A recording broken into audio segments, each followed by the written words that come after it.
seminar kebangsaan dengan tema memimpin dengan hati. Dan saya kira ini sejalan dengan tema Bina Putra, yakni mewujudkan generasi yang berkarakter. Ini masalah kepemimpinan. Jadi apa? Menurut saya sebenarnya simpel ya. Menurut simpel. Bagaimana kita bisa mau mendengar dan mau mengendus apa yang menjadi keinginan dan keluhan-keluhan masyarakat. Caranya seperti apa? Yang menurut saya ya turun ke bawah. Dulu banyak yang menyampaikan ke saya, masa di kantor hanya 1 jam? Ya, 1 jam menurut saya cukup. Saya tanda tangan ada 30 menit juga cukup, nggak perlu lama-lama. Dan rapat ya paling rapat sehari, kalau saya paling banyak ya 2 kali, sekali 2 kali ya. Paling nggak seneng saya rapat.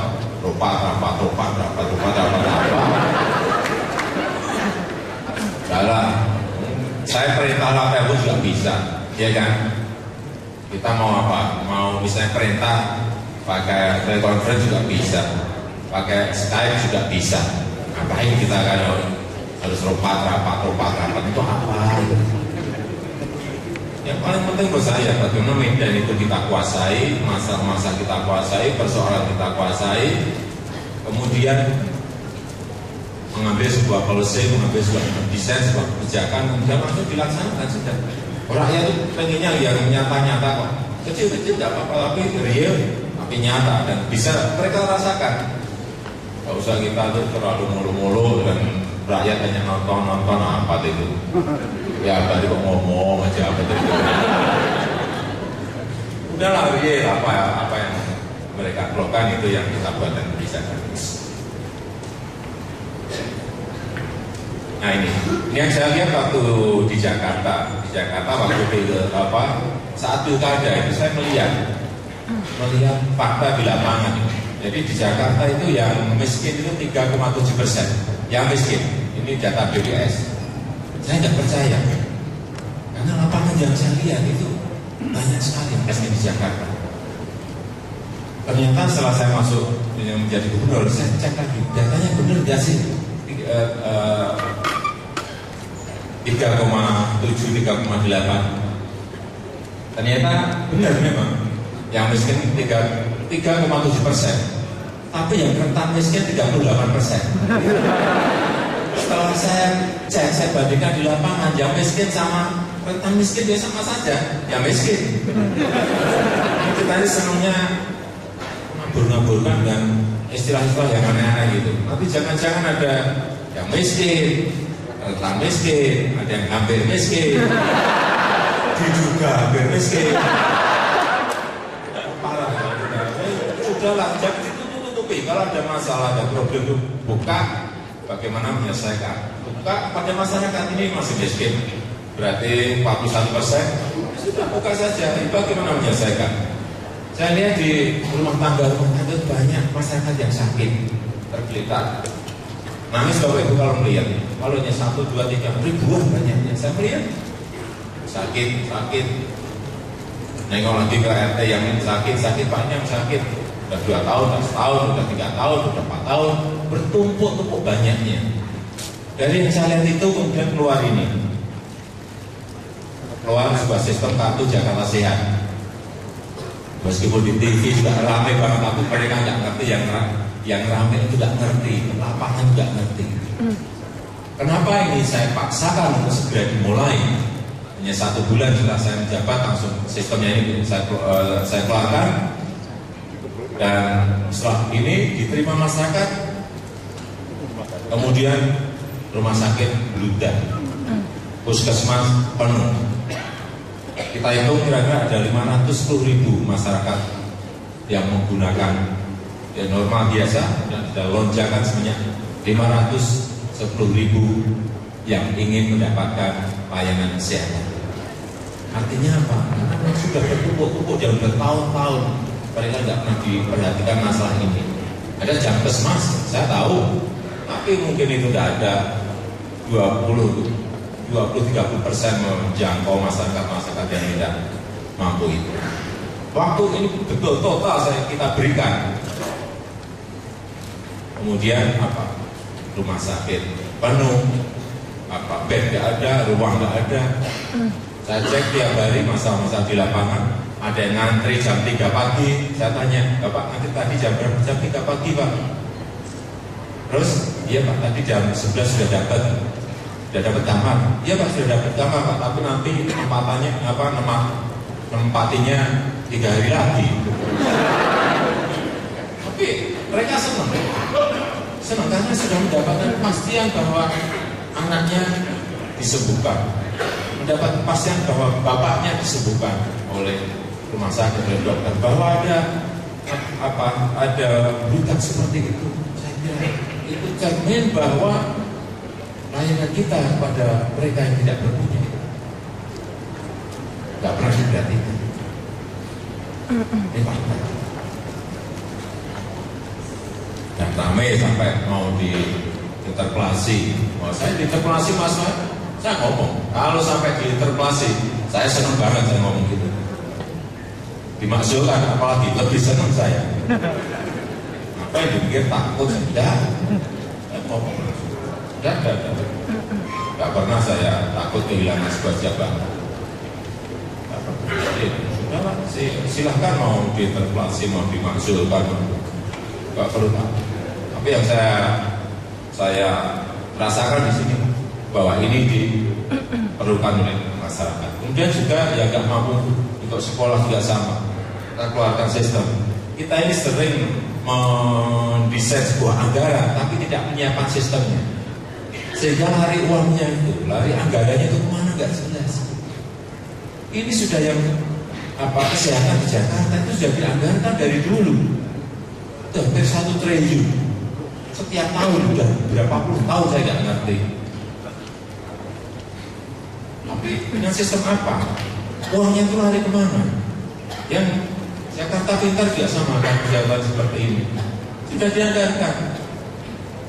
Beasiswa tapi ternyata tulis, tapi sistem kontrolnya seperti apa? Manajemen perencanaan, manajemen organisasi dan mengontrolnya, mengawasinya dengan cara apa? Karena tidak tersistem. Kalau ini saya sampling, pasti saya sampling. Siapa yang sudah dapat, siapa yang belum dapat, apakah semuanya sudah terima? Gampang banget kalau sistemnya ini ada. Kalau enggak ya, bagaimana sebuah anggaran sebuah daerah bisa dikontrol kalau sistemnya tidak dipersiapkan? Jadi kembali lagi, kalau kita ke lapangan kan kelihatan sih masalah-masalah itu, kelihatan mata, lihat. Hingga kita mau tidak mendesain kebijakan untuk masyarakat.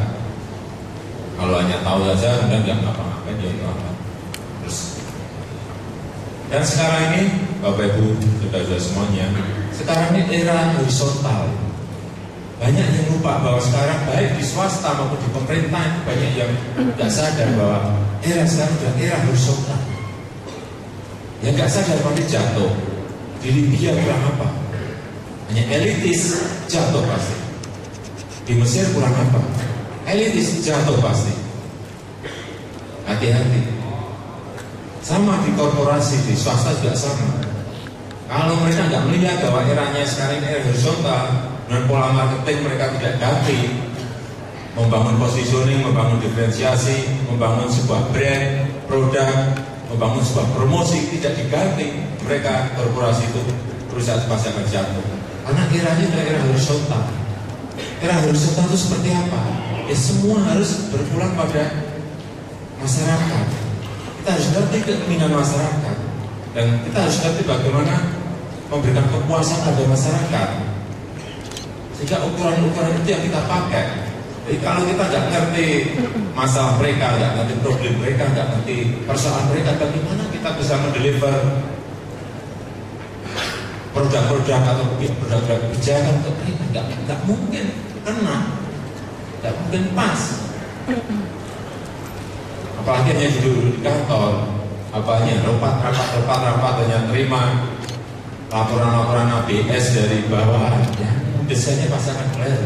Ini kira horizontal. Kalau kita nggak ngerti itu dan nggak bisa merasakan sekarang kira horizontal, masih akan, kalau korporasi terlibat oleh waktu, kalau pemerintahan pasti juga akan terlibat oleh zaman. Pasti kiranya nggak mungkin kayak gubernur saya kayak dulu dengan pola-pola eksklusif. Bergaulnya gubernur juga dengan menteri, hanya dengan wali kota misalnya. Nggak ngerti keinginan masyarakat, ukuran-ukuran untuk menyampaikan sebuah program, nggak ngerti. Kita ajak bicaranya yang di elit nggak bisa. Camat aja nggak mau turun ke bawah, hanya bergaul dengan lurah atau dengan atasannya wali kota, ya nggak. Eranya daerah horizontal. Dan ingat, politikus kita sudah ngerti. Sekarang kan satu orang satu suara. Jadi kalau banyak berkutatnya di lingkaran-lingkaran mereka sendiri, ya nggak akan sanggup. Ini era horizontal. Kenapa saya 1 jam di kantor, kemudian sisanya di masyarakat? Ya, memang itu yang harus dibangun. Jadi kita mendengar terus perubahan itu. Apa? Cepat sekali perubahannya. Sehingga menurut saya era kepemimpinan dan kenegarawanan mendatang adalah orang-orang yang mau proaktif dan responsif, mendengar, bisa merasakan kecepatan perubahan. Kalau enggak kita akan ditinggal. Perubahannya cepat sekali dengan era digital sekarang. Era online, Twitter, Facebook, semuanya, BBM, 1 detik langsung semuanya bisa langsung berubah, bisa. Itulah yang dinamakan era mendengar. Dan jangan sampai mendengarannya dari bawah lahir.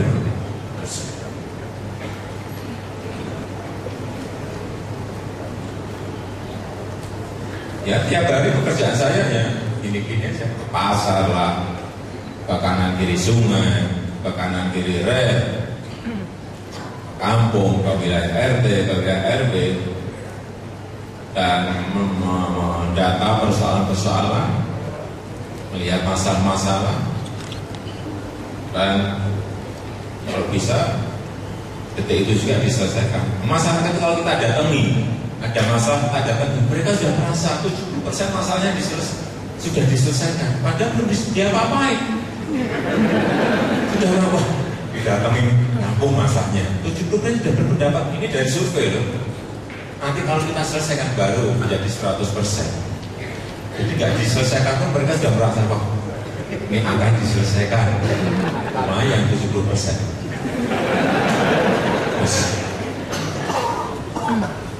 Dan menurut saya ya memang sekarang dia nggak keurus ya, nggak keurus memang rakyat yang bagian di bawah itu nggak keurus. Di Jakarta, tapi saya kira daerah yang lain ya sama saja. Jadi kalau boleh ngomong pertumbuhan ekonomi sekarang berapa? 6,4. Ya kita harus tanyakan pada siapa 6,4% pertumbuhan ekonomi itu muncul. Pak, kau yang ada di gambar itu, menurut saya enggak. Karena gapnya semakin di lapangan yang masyarakat semakin, dan itu tercermin dalam Gini rasio, kelihatan sekali.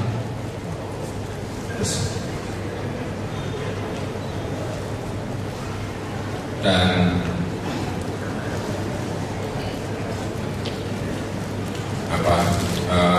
di Jakarta, bisa bicara Jakarta,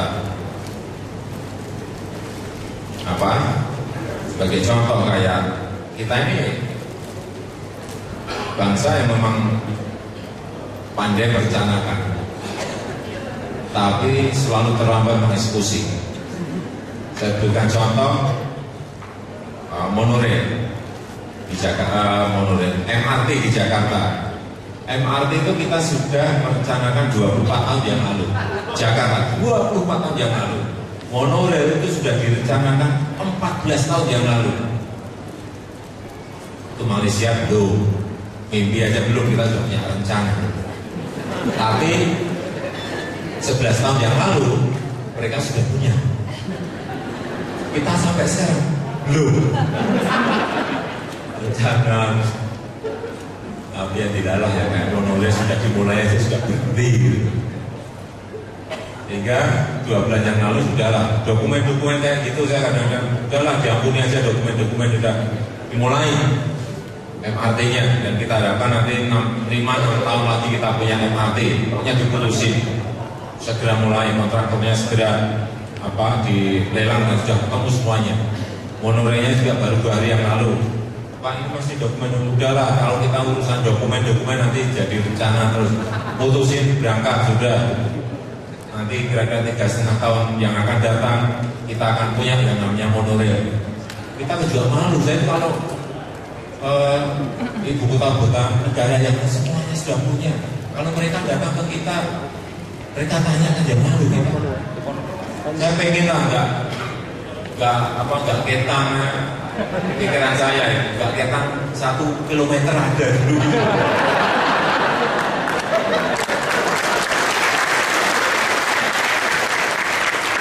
Jadi kalau ada orang boleh datang ke kita, gimana dia punya MRT sudah tuh? Gimana monorailnya di Jakarta kita masih tuh? Itu di sekarang orang yang gini. Padahal kita sudah dianggap negara yang mempunyai pertumbuhan ekonomi yang terbaik di dunia terbaik pertumbuhan ekonominya. Tapi MRT monorail masa enggak?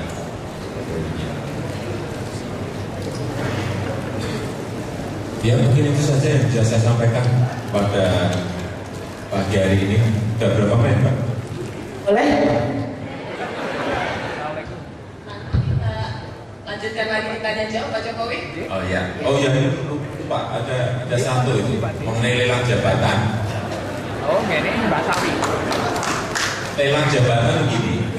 Kalau kita monoton, kita rutinitas seperti ini terus, dan dalam sebuah manajemen yang namanya organisasi itu sangat menentukan, dan kita biarkan kita berpuluh-puluh tahun monoton dan tidak berani membuat sebuah terobosan, dan kita terima apa adanya. Mau jadi apa mesin birokrasi ini? Sehingga muncul lelang jabatan. Lelang jabatan itu apa sih?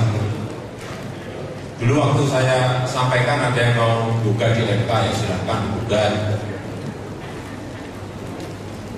Tapi sebetulnya lelang jabatan apa? Hanya sebuah seleksi dan promosi terbuka yang kita buka untuk publik.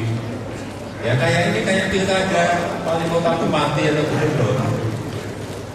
Tapi pakai uji kompetensi. Kita pakai uji kemampuan pelayanan kepada masyarakat, ada uji manajerial, manajemen administrasinya seperti apa, uji respon terhadap keluhan-keluhan masyarakat, ada semuanya itu. Kemudian integritas, kemudian kemampuan menganalisa sebuah masalah.